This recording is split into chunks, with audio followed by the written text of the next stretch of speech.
Hi, my name is Ron Roberts, PGA golf professional of 26 years, and I want to welcome you to The Educated Golfer. Today I'm here with Otis Smith. Otis is the men and women's golf coach for Midway University. And Otis is going to educate you today on some different divisions and some other things he'd like to help educate you on. So take it away, Otis. Thank you, Ron. Appreciate it. Once again, thank you for the opportunity to talk to you again about these things. Very passionate about coaching college golf, and hopefully these videos will help somebody, get some information that they don't know, and can help them get a scholarship at the next level. So very happy to do these. Like Ron said, I'm Otis Smith. I'm a PGA professional. Been a college coach for 22 years now. Been here at Midway University, where I currently coach, just about 14 years. So I've had a great experience coaching both the men's and women's team. Here we've had a lot of success, winning conference championships, players of the years, rookie of the years, a lot of different things. So been lucky and blessed to have been able to coach some good players, have good families come through the program. So always happy and to hear, and to see new players come through the program. For me, today, what I kind of want to talk about is, we talked about, this is our second video, so hopefully we'll be doing some more. But last time I talked about getting recruited. I kind of want to just expound on that and pretty much maybe narrow it down to, some questions that I know a lot of parents and players have about being recruited, where I can I want to just kind of touch on just certain aspects of it and maybe give you a little bit more detailed information on that. In the last video, we kind of talked about everything, how to be seen and those type of things. Today, I want to talk about the levels of college golf. A lot of people don't understand what the levels mean. A lot of people don't understand, D1. They hear, NCAA D1. They hear NCAA D2. They hear NCAA D3. They hear NAI. They hear junior college. They hear, a lot of different things. So, I'm going to try, I don't want to speak on all of them because it's just a lot of information. Every one of them have different rules as far as recruiting is concerned. I'm going to speak specifically about NAI, which is the level that I coach at right now. But the big thing that I want to share about the levels for kids is, and for parents, I think if you look at those different levels, it's just opportunities to play. That's the biggest thing. Depending on, your abilities golf-wise, depending on your your grades, things that you're doing in high school, SAT score, it will afford you different opportunities to play at different levels. So to give you kind of a quick, brief overview, when you're looking at D1, D2, D3, NAI, and I'm going to probably speak on those more. D1 is going to be, that's where your D1 is basically your top schools, where there'd be like an SEC school or, a Big Ten school, or, even their smaller D1s as well. But, most people know about like University of Alabama's golf team or University of Kentucky's golf team. Those are like your big SEC schools where golf is a big program. That's pretty much going to be where your best of the best, high school, junior golfers are going to come out, and they're going to go to those programs. Those are going to be kids, men and women, who are shooting like really low scores, probably averaging, probably have a plus handicap, where they're playing scratch golf or better, shooting even par or better pretty much every time they tee it up. Not in every case, but in a lot of cases. Then you have kind of your next tier of D1, which would be like here in Kentucky would be like your EKUs and your Western Kentuckys, your Moorheads. Those are great colleges. They have great programs. But again, competing wise, there might be those players that go to those schools are going to be that next level where they're probably, maybe shooting par to maybe 2 or 3 over par is kind of an average score for them. Still great players, still a lot of upside, still potential to shoot really low scores. But coaches at those levels are looking for players. They're looking to get the best players they can get, obviously, at every point. But it's just kind of the way it works out. I like to, I tell people, football, to use a reference, the college is D1. So football, you have your guys that run, 4.4s and 4.3s, and they're going to always pretty much get D1 scholarships to like your University of Kentucky, University of Georgia, University of Alabama. If they run 4.6 to 4.8, they're probably going to go to like a EKU or Eastern Kentucky or something like that. Well, it's the same thing with golf, based on your scores, based on the ability, the scores that you shoot, and averages is where it's going to kind of place you in that situation. Now, with everything that I'm saying, I want you to understand that it's not, everything is not cut and dry like that. It's not, okay, I shoot 75, so I should be able to go to a mid-major D1. That's not what I'm saying. What I'm saying is that's kind of what they look for. Some coaches look for distance. If you're a guy and you don't hit it over 300 yards, you're probably not going to get an opportunity. If you're a girl, you don't hit it over 250, you're probably not going to get an opportunity in some of those schools. Every coach looks at different things, but overall, I would say scoring ability is really what they what we as coaches, what we look for. Then you drop down to like the D2 level. D2 level is, same thing. You kind of your next level golfer. I would honestly, D2, D3, NAIA, all of them are very close and similar as far as ability and skill.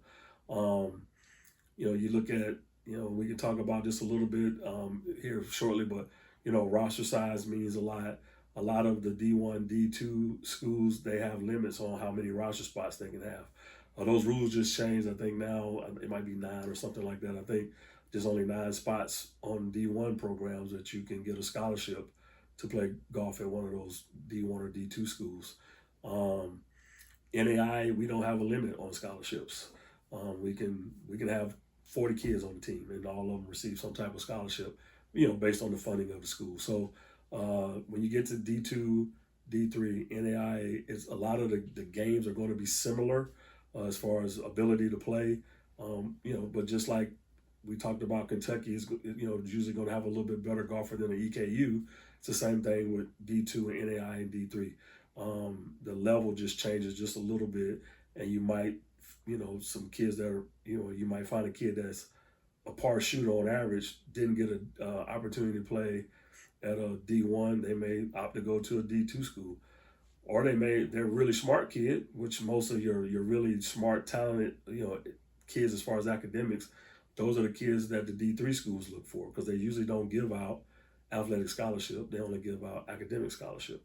So at the D3 level, you're not going to really get you're really not going to get an athletic scholarship. You're going to get an academic scholarship, and that's going to be because you're a great student, have a high SAT, because most of those institutions are institutions that they're looking for the education standpoint of it, the academic standpoint. Not that all schools aren't, but those schools in particular, because they can't give away athletic scholarships, they really focus on giving as much money as they can to kids with high academic results on the SAT, ACT, GPA, things like that. And then, I'm going to talk about, NAI, like I said, probably a little bit more in detail. NAI is we can take kind of all of that. So all of the other NCAA divisions, NAI, we have golfers from every level. Scratch, the plus handicap golfers, who shoot under par, to players that shoot, high 80s, some even 90s, depending on what that particular school is looking for. So, what I like to say, again, to reiterate, I think the levels, if you look at the levels as just an opportunity to play, as opposed to a prestige thing. Look, anybody that plays wants to play at the highest level. If you're in the NBA, you want to make the All-Star team. If the Olympic year is coming up, NBA player wants to be on the Olympic team. You're always looking to be at the highest possible level that you can be.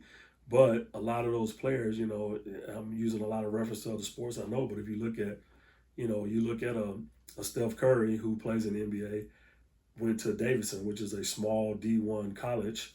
Not a lot of NBA players coming out of Davidson. Well, he's arguably probably the best shooter in history of basketball. So it's not so much the level that you play at, it's what you do with that opportunity when you get it. And again, I look at levels as strictly as just opportunity. I think you should, as a player, I've always said you want to go to a place where you're going to play. You're going to have the best opportunity to get be in the top 5 so that you can play and participate as much as possible. So if, you might be a really good player, but and a D1 school is recruiting you, but then they have, 5, sophomores on the team that shoot the same score as you do or a little bit better than you do, and then you go in there, well, if they're sophomores, you may not get to play till your senior year. So you have to look at all those things when you're looking at being recruited. The D2 level, NAI level too, you have to look at those things in NAI level. If you go to a roster, you're interested in a school, and they say, I'm interested in you, I got, 3 seniors that are graduating this year, so I'm gonna have a bunch of opportunity for kids to come in as a freshman and step up, then that might be the place that you want to go because there's a lot of opportunity for you to play there. So, or at least a chance for you to move up and get into the top 5. Here at Midway, I basically do when I'm recruiting, I'm looking to get the best talent that I can possibly get. I'm always striving to get, players that shoot the lowest scores as possible. But I also, like I think I said in the last video, I like to recruit kids that have a high ceiling too, not just their high school scores are great, or their high school junior golf tournament scores are great. I look for kids that, I might see they might have shot a 86, but then they had a couple of bad breaks where that 86 really could have been a 79 or something if they didn't have a couple of bad breaks, you know what I'm saying? So those are the things that I look at. I look at more than just, what your average is. Me, personally, can't speak for every coach, but speak for myself and probably a lot of them. That's kind of what, especially at this level in AI, that's kind of what we're looking for. So when you're thinking about, recruiting and you're looking at colleges you want to attend, understand the biggest things, look at those as opportunities. And number 2, go to the one where you're going to get a chance, where you feel like you're going to have the best chance to play. And if that's a D1 school, great. If that's a D2 school, fantastic. If it's a D3 school, you got great academics and they can give you a lot of academic, scholarship money. If that's the best situation for you, take that opportunity. NAI, same thing. NAI schools, we do scholarshiping, pretty similar to what a lot of D1 and D2 schools do. We do academic and athletic in most situations. So if you are looking for an opportunity to get, a good portion of college paid for, NAI is a good way to go. So when you're looking at all your options, I think if you look at it as it is, as an opportunity, I think you'll find yourself putting yourself and finding yourself in a better position, as opposed to just saying it's, it's D1 or I don't want to play college golf, because I promise you the levels, there's so many good players that are playing, NAIA golf, and they still turn pro and play on the pro tour. Just like there's many that don't even go to college and play on the pro tour. So don't think you have to, if your goal is to be a professional golfer, don't think you have to be a D1 player to do that. You just got to put the work ethic in and the time, and have a lot of things go right for you to get out there on the tour. So short game is the biggest part of that, which we'll talk about that in another video. But the biggest thing is just look at this as an opportunity and go to where you can play. I hope you got a lot out of this conversation that I'm trying to have with you here through the video. Always, questions, answers, anything like that, you can reach out to me. Again, I'm Otis Smith. I'm the head coach here at Midway University. It's osmith@midway.edu. Real simple, osmith@midway.edu. Reach out, email me with questions. I can try to help you get those questions answered, and I do hope to hear from you. Right? Okay. Again, I've known Otis for 13 years, and I can tell you right now, if you come to Midway, he is absolutely going to take care of you. Well, thank you. And again, he's always looking for good players. Always. He's being a little shy, but if you're a good player and you want to come to Midway, we'd love to have you. Always looking for good players, always looking for talent. For me, recruiting is really, it's about helping kids get an education. The golf is a big part of it, but for me, the education is first. The golf is secondary to that education.